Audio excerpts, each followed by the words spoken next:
Hey guys, it's Sandra. Welcome back to the channel. So guys, thank you so much for watching the video on support worker abuse, neglect and exploitation. So guys, I know I've talked a lot about client abuse, support and exploitation. Having trouble with my words today. But it's something that we need to talk about and balance out because they are both at risk. And so we need checks and balances on both sides. I wanted to address that. So there's no easy answers. I remember a quote from my sister's university graduation being that there is, for the world's problems, there is no easy answers, they simply cannot be Googled. And that has stayed with me. And yeah, there's no easy answers for this, but one of the answers is mandatory training for both the support worker and the companies that employ them, or if they're going out on their own, mandatory training, having support worker having insurance, and the clients having a police check, as well as service agreements as well. So they protect both parties, as well as remember that what's a great support worker for you might not be a great support worker for everyone.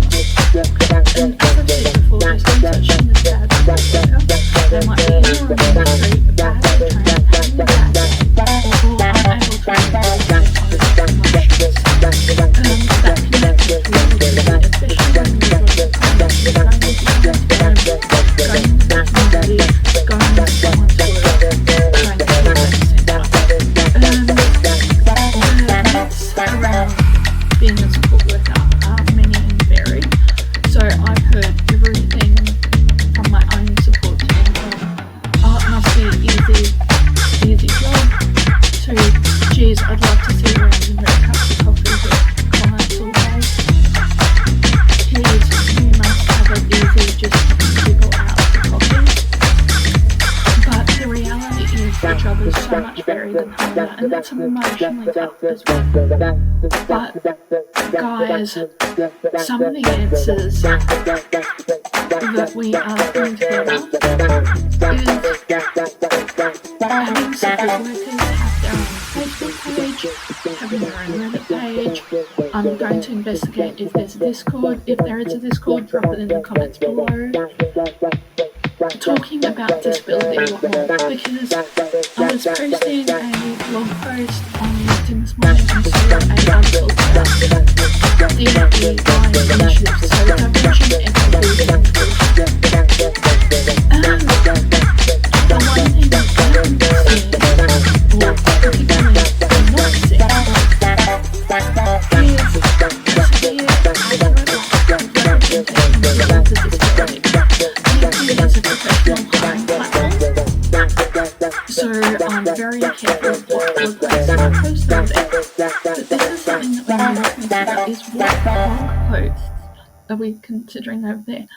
But again, there's assumptions made about people with disability, whether that be on YouTube, whether that be Instagram, whether that be Twitch, whether that be Discord.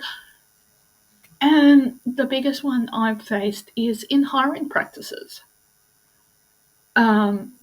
So how can you hire people with a disability when your hiring practices don't reflect diversity or inclusion? Most people with a disability have got either no internet access or limited internet access. So how can they apply for a job in the first place when they only accept resumes online? When it goes through an automated tracking system that supposedly makes things easier, so it automatically eliminates those with resume gaps, with caring responsibilities, or people who are asking for accommodations if they get to the interview stage. The biggest thing we need to remember is those people with a disability who have access to the internet have the ability to speak out and speak up, and we are as well. And we are the last group that is truly oppressed. We are told that we get what we get and we don't get upset, that we need to accept our place in the world. And essentially, that place in the world, even in OECD countries, so developed countries, commercialized countries, that seems to be at the bottom of the food chain. So we are hearing, especially in Australia, about the NDIS cutbacks. We're hearing about the NDIS reboot, but we're not seeing the money spent on other services that could prevent people from going on the NDIS in the first place. So education, training, and redirection, as well as sober living, drug and alcohol rehabilitation centres, independent living centres that are state and government funded. I know that our taxes aren't a bottomless pit, but guys, it's very rare that you see a client committing plan fraud. It generally is at the provider end as well. And Deb and I have talked at length on the channel about this, that we as people with disabilities are not your cash cow. We are a client and we are human. And support workers are human too, but you need to have the skills to come into this industry as well. And so those skills are high-level communication skills, conflict resolution skills, some level of organisation, being able to implement policies and procedures if they're not being followed without pissing people off, medication management or administration, being able to resolve conflict in a professional manner, being able to cook and clean is a huge one, especially in cell houses, driver's license, and a car as well. So a big part of it, people think they'll get a work car. No, a lot of people use their own cars and claim their kilometres back on tax. I'm yet to see a support worker in my own team, besides a very long trip, use a company car. So guys, I'm not trying to turn you off being a support worker. This channel is around educating people about disability as well. Guys, I'm going to be talking about this at length because support workers don't deserve the abuse and neglect they get as well. So they shouldn't have to come into a workplace with a volatile client who may not be attached to reality, who doesn't have a positive behaviour support plan, who you're not allowed to use restrictive practices on. So guys, this, as you guys would have realised, is a lead into restrictive practices and why they are needed. Yes, there are reforms that are needed around them because there is, and I have often had unapproved restrictive practices used on me as well. But there is, in a client side, freedom of movement, freedom of expression, and freedom of religion.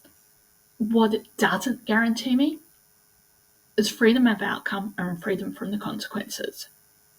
If I don't want to take my tablets and I refuse, I'm at risk of having a seizure. If I don't want to go to bed at a reasonable time, yeah, I'm going to be tired the next day. If I don't ask for help, I'm not going to get it. So that's a really big thing to realise and to talk about, is that yes, we've got good and bad support, and we've got people who shouldn't be in the industry or just need further retraining. But who is providing that training and at what level? And there are people who are passing on bad habits as well. So that's a really, really big one. Who is passing on those bad habits of, okay, well, we'll favour this client over this client, and wondering why the client gets jealous or acts out or withdraws even further. bringing food into the house when someone's on a diet plan is another one I've seen. So, guys, can't believe it. We're up to 79 watch hours and 62 subscribers. So, guys, you're obviously putting the word out about the channel as well. So, guys, if I've earned your subscription, please like, share, subscribe, comment. I see I'm getting a lot of feedback, both positive and negative, on the shorts. Guys, I'm going to have to institute a third community rule. I didn't want to have to do this, and I was thinking about it for a very long time. But if you don't have anything educated to say on disability, I am going to have to block you from commenting. So, guys, it's just to keep this a safe, supportive environment for support workers and clients and people who genuinely want to learn about disability as well. So, guys, I will see you guys in the next video.